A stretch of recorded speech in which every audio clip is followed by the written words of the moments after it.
Capítulo 2. Vidro e ferro. Parte 1. A paz artificial do laboratório não foi quebrada por um grito, mas por uma vibração. No início, era algo quase imperceptível, uma nota grave que não pertencia ao zumbido elétrico de 60 Hz das lâmpadas. Ares, cujos sentidos haviam se tornado aguçados pelo isolamento, sentiu o fenômeno primeiro através da sola de seus sapatos. Era uma ressonância metálica, o som de dentes de aço mastigando ferro. A intrusão do mundo externo estava se manifestando como a vibração abafada de cortadores de metal nas portas externas do complexo subterrâneo. "Você ouviu isso?" perguntou David, retirando a mão do bolso. O tremor que antes o afligia foi substituído por uma rigidez de pavor. Ares não respondeu imediatamente. Ele caminhou até o console de segurança secundário, onde uma fileira de monitores mostrava as saídas de emergência e os corredores de acesso. Nas telas granuladas, sombras se moviam sob a chuva londrina. Figuras humanas, vestindo capuzes escuros e máscaras, manuseavam ferramentas industriais contra a entrada de serviço. O som, antes uma vibração distante, tornou-se um guincho agudo de fricção metálica que ecoava pelos dutos de ventilação, poluindo o vácuo acústico que eles haviam preservado com tanto rigor. O contraste era insuportável. De um lado, o bip calmo e rítmico das máquinas de suporte à vida, mantendo a homeostase dos primatas infectados. Do outro, os gritos distantes de palavras de ordem dos ativistas. As vozes eram deformadas pela acústica dos túneis de concreto, transformando-se em um coro de raiva desorganizada que pedia a libertação dos animais. Eles gritavam sobre compaixão e direitos, sem saber que estavam batendo às portas de um necrotério vivo. "Eles passaram pela primeira barreira", disse David, a voz subindo uma oitava. "Como eles conseguiram entrar no perímetro?" "A ignorância é uma força motivadora poderosa", respondeu Ares, seus dedos voando sobre o teclado.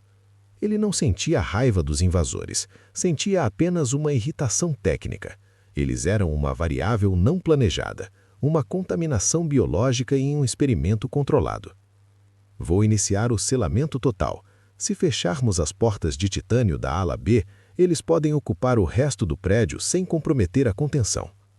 Ares estendeu a mão trêmula em direção ao painel tátil, os dedos pairando por um milésimo de segundo antes de pressionar o comando de execução. Ele esperava o impacto reconfortante e surdo do metal contra o metal, o rugido pneumático que indicaria o fechamento das comportas e o selamento hermético do setor. Suas articulações se retesaram, antecipando a vibração característica que subiria pelo chão de aço quando os trincos hidráulicos fossem forçados em seus alojamentos. No entanto, o silêncio que se seguiu foi absoluto e aterrorizante. Não houve o chiado do ar comprimido, nem o estalo dos mecanismos de trava. Em vez do som de segurança, o ambiente foi inundado por uma luz intermitente e agressiva. Os monitores de controle, que antes exibiam gráficos estáveis em azul ciano, sofreram uma distorção súbita. As linhas de código se retorceram e a interface colapsou em um brilho escarlate pulsante que refletiu no rosto suado de Ares, tingindo as paredes da cabine do tom de um alerta de emergência. No centro do console principal, os pixels lutaram para se estabilizar até que uma única notificação surgiu, centralizada e implacável. As letras em negrito pareciam vibrar contra o fundo escuro. System Overload, Security Buffer Conflict. O cursor ao final da frase piscava freneticamente, um lembrete visual de que o comando de bloqueio havia sido engolido por um conflito interno do processador, deixando as defesas inertes e os acessos vulneráveis. "A sobrecarga no sistema de segurança", murmurou Ares, a testa franzindo. "Eles não estão apenas cortando as portas, David. Eles estão sobrecarregando os circuitos de incêndio para forçar a abertura das saídas de emergência. É um protocolo padrão de resgate, mas o nosso sistema está priorizando a evacuação em vez do isolamento." Ares golpeou a tecla Enter com força, tentando forçar um comando de sobreposição manual, mas o software estava preso em um loop infinito. O sistema de Cambridge, projetado para proteger vidas humanas em caso de incêndio, estava agora trabalhando contra a própria sobrevivência da espécie. De repente, um estrondo ecoou no corredor principal. O som de uma porta de aço sendo arrancada de seus suportes foi seguido por um silêncio momentâneo. E então, pela primeira vez em meses, o laboratório sentiu o cheiro do exterior. Foi uma invasão sensorial. A entrada dos invasores trouxe o cheiro de chuva pesada, ozônio atmosférico e asfalto úmido. Era um odor selvagem, sujo e orgânico que colidia violentamente com o aroma de antisséptico e látex. Passos pesados e desordenados soaram no linóleo.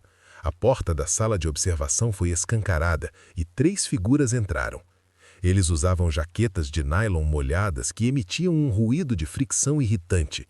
O líder, um homem jovem com olhos brilhando de uma retidão moral cega, segurava um pé de cabra como se fosse uma bandeira. "Parem agora!" gritou o jovem, sua voz carregada de uma adrenalina que Ares reconheceu como perigosamente similar à dos chimpanzés, embora por razões diferentes. "Acabou o sofrimento desses animais. Nós vamos tirar todos daqui." Ares levantou as mãos, não em sinal de rendição, mas em um gesto de distanciamento. Ele permanecia atrás da bancada, a luz fluorescente refletindo em seus óculos, fazendo-o parecer mais uma máquina do que um homem.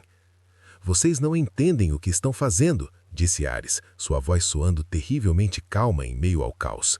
"Isso não é um teste de cosméticos, não é uma pesquisa comportamental básica. O que está atrás desse vidro não são animais. São seres vivos que vocês torturam com essas imagens de morte", retrucou uma mulher entre os invasores, apontando para os monitores que ainda exibiam os motins em loop. "Nós vimos as transmissões, vocês estão envenenando as mentes deles."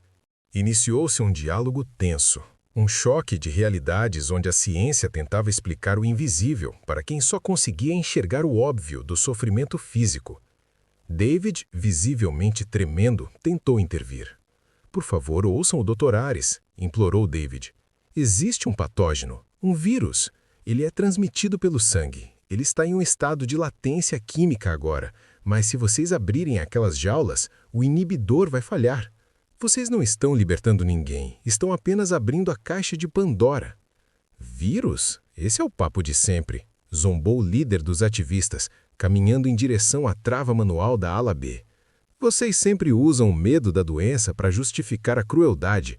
Nós trouxemos um veterinário, nós temos sedativos, vamos levá-los para um santuário."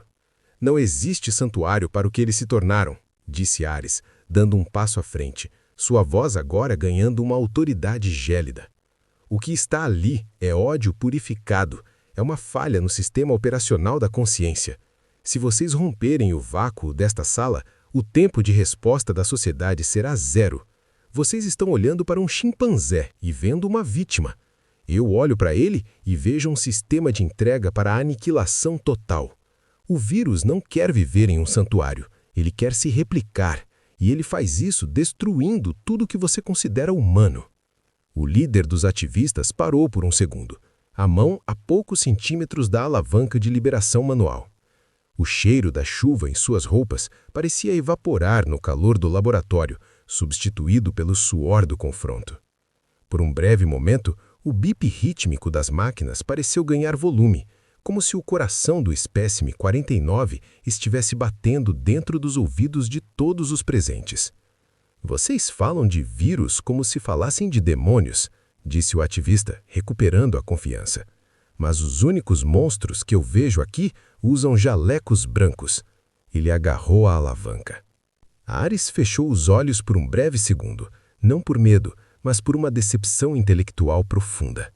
Ele havia passado anos estudando a mecânica da fúria, esperando encontrar uma cura para a violência humana, apenas para perceber que a maior violência era a ignorância vestida de bondade. "David", sussurrou Ares, sem olhar para o colega. "Afaste-se do vidro, agora." O som do metal da alavanca sendo puxado ecoou como um disparo de rifle no silêncio branco. O selo de vácuo da porta da ala B rompeu-se com um chiado pneumático e o ar estéril do laboratório finalmente se misturou com o hálito quente e infectado que emanava das sombras das jaulas. O vidro e o ferro, que por tanto tempo haviam mantido a civilização separada do abismo, haviam acabado de falhar. Capítulo 2. Vidro e ferro. Parte 2. O ar na sala de observação mudou instantaneamente. Com o rompimento do selo pneumático, a pressão interna se equilibrou com um chiado longo e melancólico, como o último suspiro de um organismo moribundo. O cheiro de chuva e asfalto que os invasores trouxeram foi subitamente tragado por uma exalação pesada, quente e orgânica que vinha do interior da ala B. Era um odor de confinamento, de amônia e de algo mais profundo. Um cheiro ferroso, como carne crua deixada sob lâmpadas quentes. O líder dos ativistas, cujo nome Ares nunca chegaria a saber, avançou pelo corredor interno com uma confiança cega. O pé de cabra oscilava ao lado do corpo. O som de seus passos, agora diretamente sobre o concreto da área de contenção, era acompanhado pelo tilintar metárrico das correntes de segurança. Houve um confronto físico diante da jaula principal, mas não entre homens e cientistas. Foi um embate entre a intenção humana e a engenharia de segurança. Os ativistas cercaram a jaula do espécime 49 e o som das ferramentas golpeando os cadeados de liga de titânio começou a ecoar. Clang, clang, clang. Cada batida era um prego no caixão da ordem mundial. Pare! Você não entende a escala do que está fazendo! Gritou Ares da antecâmara, sua voz projetada pelo sistema de intercomunicação, soando metálica e desprovida de humanidade. Você está olhando para aquela criatura e sentindo empatia. Você acha que o que está nela é sofrimento, mas o sofrimento requer uma consciência para ser processado. O que restou nesse animal é um imperativo biológico puro. O ativista ignorou a voz. Ele posicionou o pé de cabra entre o elo da corrente e a trava hidráulica.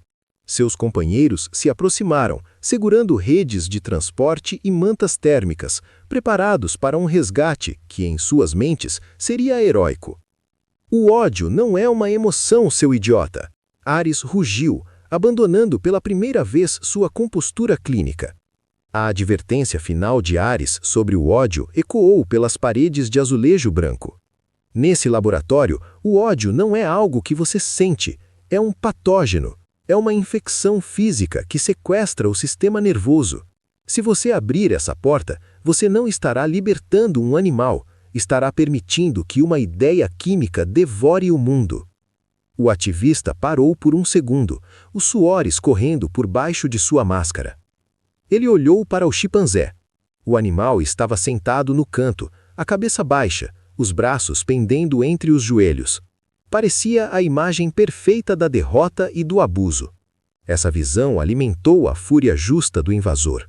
Com um grito de esforço, ele alavancou o pé de cabra. O som foi definitivo. O som das correntes sendo rompidas reverberou como o estalo de um chicote supersônico. Os elos de aço voaram pelo ar, batendo nas paredes antes de silenciarem no chão. E então, ocorreu algo que ninguém esperava. O silêncio absoluto que ocorre no momento em que a trava da jaula de segurança é destravada.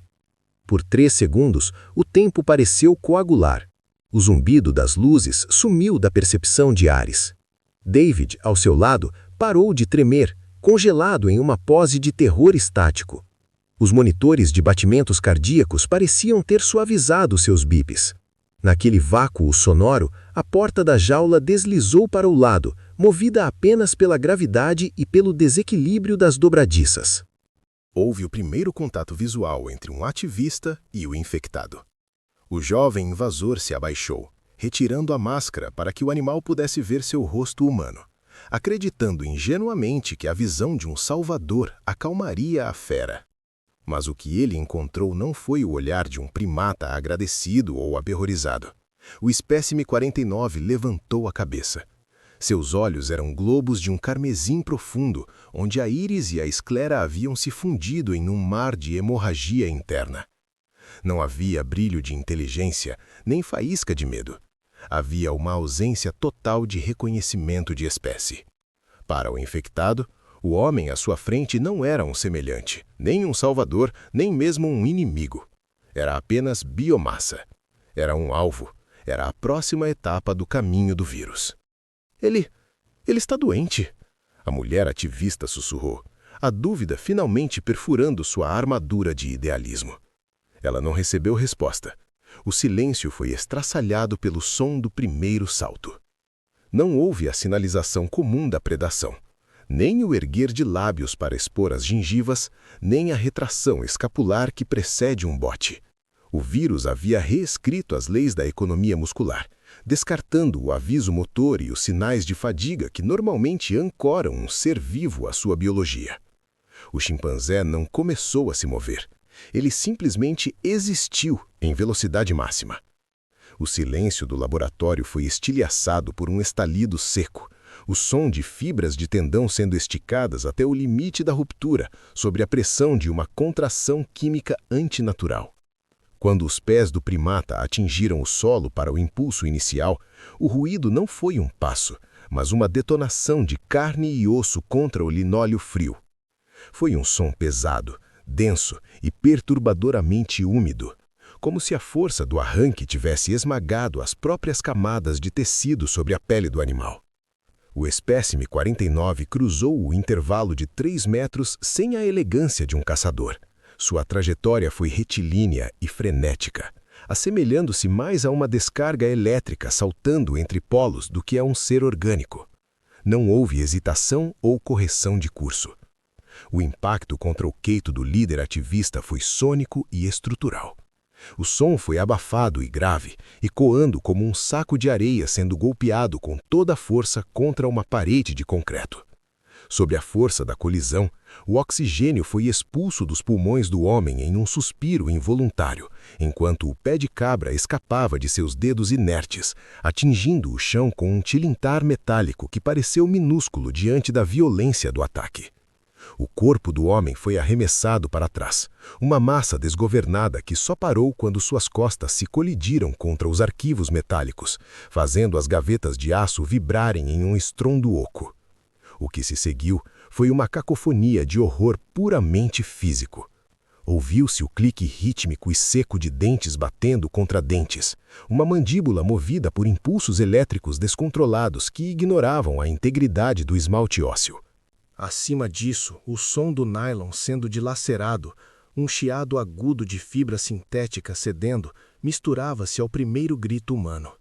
Não era um grito articulado ou um brado de resistência, mas uma vocalização crua, uma frequência de agonia pura que a mente humana, em seu estado de normalidade, não possui parâmetros para traduzir ou processar.